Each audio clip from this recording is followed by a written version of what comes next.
પાલનપુરના કાણોદર ખાતે આવેલી સરકારી પ્રાથમિક શાળા નંબર 2માં ગામના દાતાઓ, વાહ સંસ્થા અને doctor Vikram Sarabhai કોમ્યુનિટીના science centre અમદાવાદના સંયુક્ત ઉપક્રમે અદ્યતન સાધનોથી સજ્જ નવનિર્મિત શમીમ હસન સાયન્સ લેબ બનાવવામાં આવી છે, જેમાં માદરે વતન પહોંચેલા ડીસીપી સફીન હસનના અધ્યક્ષસ્થાને અન્ય મહાનુભાવોની ઉપસ્થિતિમાં સાયન્સ લેબનો લોકાર્પણ કાર્યક્રમ યોજાયો હતો।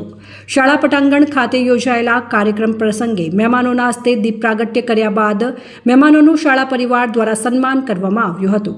આ પ્રસંગે મુખ્ય મહેમાન સફીન હસને જણાવ્યું હતું કે જે શાળામાં મેં પોતે અભ્યાસ કર્યો છે, ઓર્ગેનાઇઝેશનને સમગ્ર ગુજરાતમાં અપવાદ રૂપે કાણોદર ગામમાં પ્રાથમિક શાળાની અંદર શરૂઆત કરી છે। જોગાનુજોગ આજ શાળામાં મેં અભ્યાસ કર્યો છે, એ જ શાળામાં ઉપસ્થિત રહીને કાર્યક્રમને માણવાનો અને જોવાનો મને અવસર મળ્યો છે। આ સાયન્સ લેબથી બાળકોને ભવિષ્યમાં ફાયદો થશે।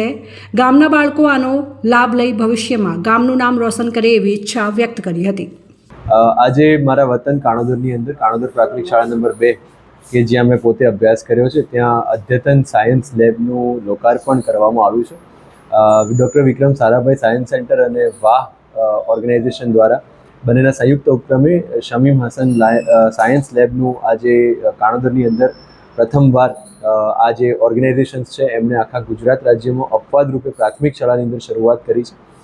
જોગાનુજોગ આ એ જ શાળા છે જ્યાં મેં મારું પ્રાથમિક શિક્ષણ પૂર્ણ કર્યું છે અને કાણોદર ગામના નાગરિક તરીકે અને એ શાળાના ભૂતપૂર્વ વિદ્યાર્થી તરીકે આજે ત્યાં ઉપસ્થિત રહીને સમગ્ર કાર્યક્રમને માણવાનો અને જોવાનો અવસર પ્રાપ્ત થયો છે।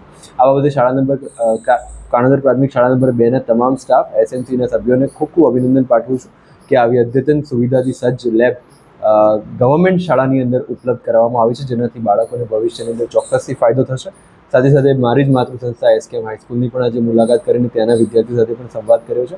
આશા રાખીએ કે આવનારા સમયની અંદર કાણોદર ગામમાંથી અન્ય યુવાનો પણ આ સાયન્સ લેબ અને અન્ય જે સુવિધાઓ છે એનાથી સજ્જ થઈ અને ભવિષ્યની અંદર કોઈક મોટું નામ કરે અને કાણોદર ગામનું નામ જે છે રોશન કરે।